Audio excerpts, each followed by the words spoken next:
I guess I've done it again. I went and outdid myself. I brought you a piece of journalism. It's not my goal, by the way. I like for somebody else to do the hard work in the journalism, and then we come over here and we just kind of discuss the finer points and we gossip back and forth, and I find that to be fun. But I did bring to you guys, right? I was on a trip last week. I was off and I was doing my level best to kick in and help promote the pay-per-view. I was in Florida, and I was in New York, and I was in Connecticut, but I came to you guys each day. I was coming to you from my hotel room, and I'm crammed in the corner.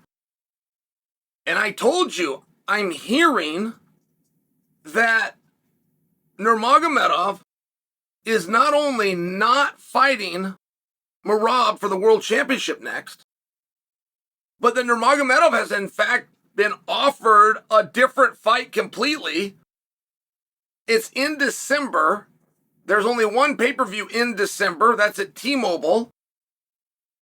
And Nurmagomedov was offered a main event somewhere in December, which would mean not only is it not a title fight, but it's also not on a pay-per-view. Now, that's great. Not relevant to my story at all. Just, that's a lot of details. That's a lot of details for a little rumor that was going around. And in my travels, I had just heard that this phone call had taken place. And I'm wondering why. And I can only imagine that there is an illness or an injury to Merab. But those are secrets that you just can't keep, right? I mean, like, if you want to get the word out, you can telephone, telegraph, or tell a fighter. None of them can keep a secret. Conor McGregor could not keep a secret on his own discolored pinky toe, which may or may not be broken. Like guys just love it, man. They love it. Anything they could do to get a headline, including going negative, such as, I am damaged goods. I mean, and nothing like that happened from Merab's side. Nothing that I had heard at the time that I brought you the story that Nurmagomedov was offered a fight at least. Now it turns out that all of those things are true. So, it's a very interesting development, okay? I can only tell you guys the information that we have, and then you're forced to connect the dots.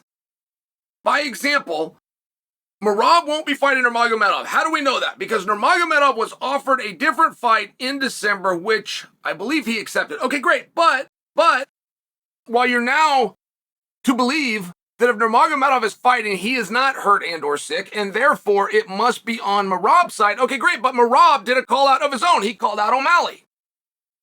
He called O'Malley out to the extent that Dana had to step in and address it and say no. And Merab had called out Sugar Sean, but Dana had to step in and say no. Now, that's a great idea.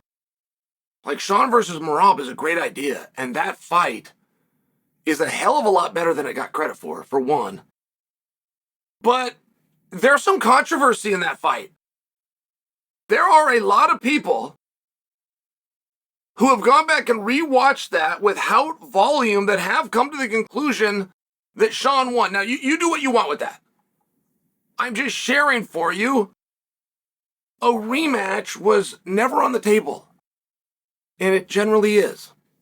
It was never on the table because Nurmagomedov was there waiting. It was not on the table after the fight because Sean instantly went and said, I'm going to take some time off.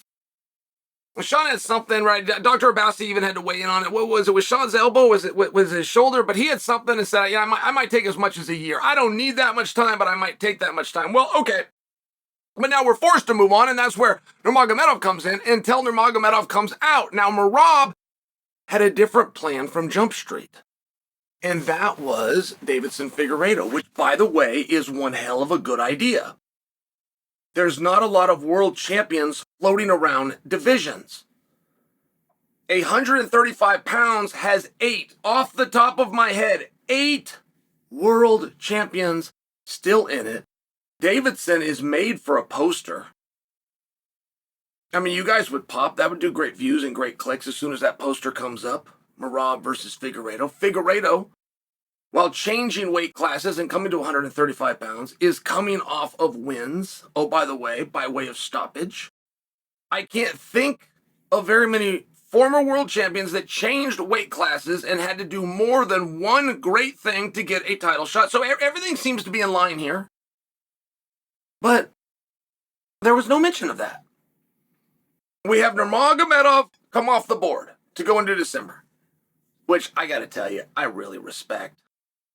Like, those guys are fighting for multiple reasons, and without waxing on poetic too much, the memory of Coach Nurmagomedov, Khabib's father, is one of those reasons those guys fight.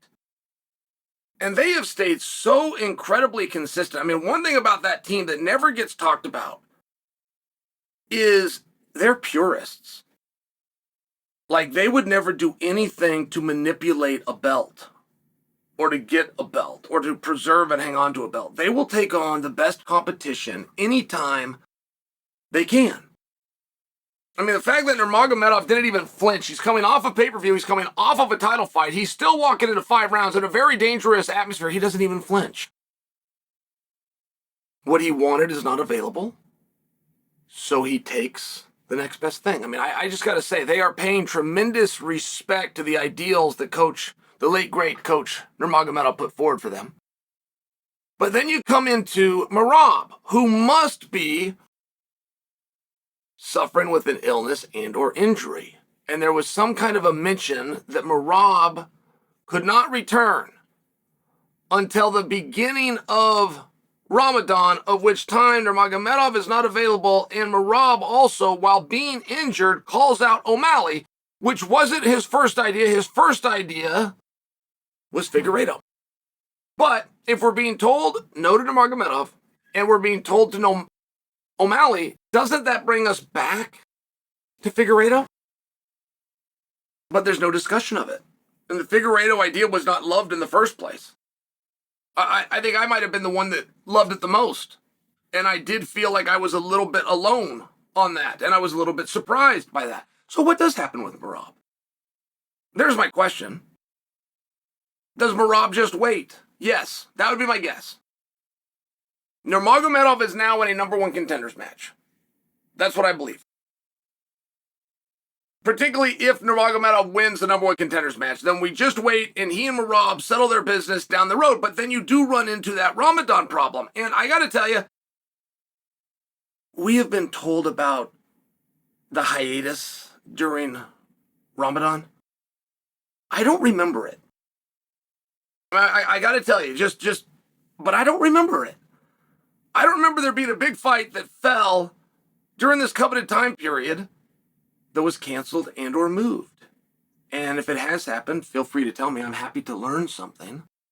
But I don't know that I'm sold on the idea that would cancel it. I'm not sold on that. And if Nurmagomedov is a maybe at best, which if he goes into a number 1 contendership, I can't put him as any more than a maybe. I don't know how that's going to go. And by the way, the whole reason I don't produce his opponent's name for you is because I don't know. I don't say that to be a condescending jerk. I actually heard about the guy and I heard that he's very tough, but I'm sharing for you. If I would need some notes to remind me of his first and last name, he is not one away from fighting for a world championship. That I can tell you, particularly when the biggest draw the division's ever seen, Sean O'Malley, is ready, willing, and available. Like that just isn't going to happen. What do you do with Davidson? And when you do match Merab up, what do you do with Sean? It would seem like we've got some problems here.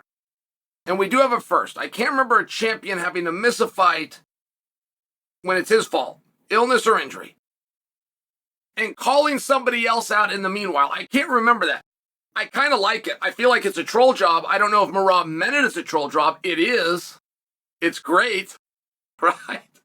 He was never down with fighting Nurmagomedov in the first place. I mean, I'm not sharing for you that Merab is unwilling to fight him or didn't want to fight him. I can just share for you, he was never really down with that. Before he ever fought O'Malley, he said, no, if I win, Davidson's next. He fought Sean, he beat Sean. He says, no, Davidson's next. That was in the event that Sean was off the board. Now Sean's not off the board. Sean announced he doesn't need a year off. He's ready to come back. All of a sudden, he's going after Sean. He's going after Sean. He's going after Davidson. He's going after everybody but Nurmagomedov. And allegedly, he's missing the Nurmagomedov date to his own fault. It was him that either got hurt and or sick. That feels like a troll job.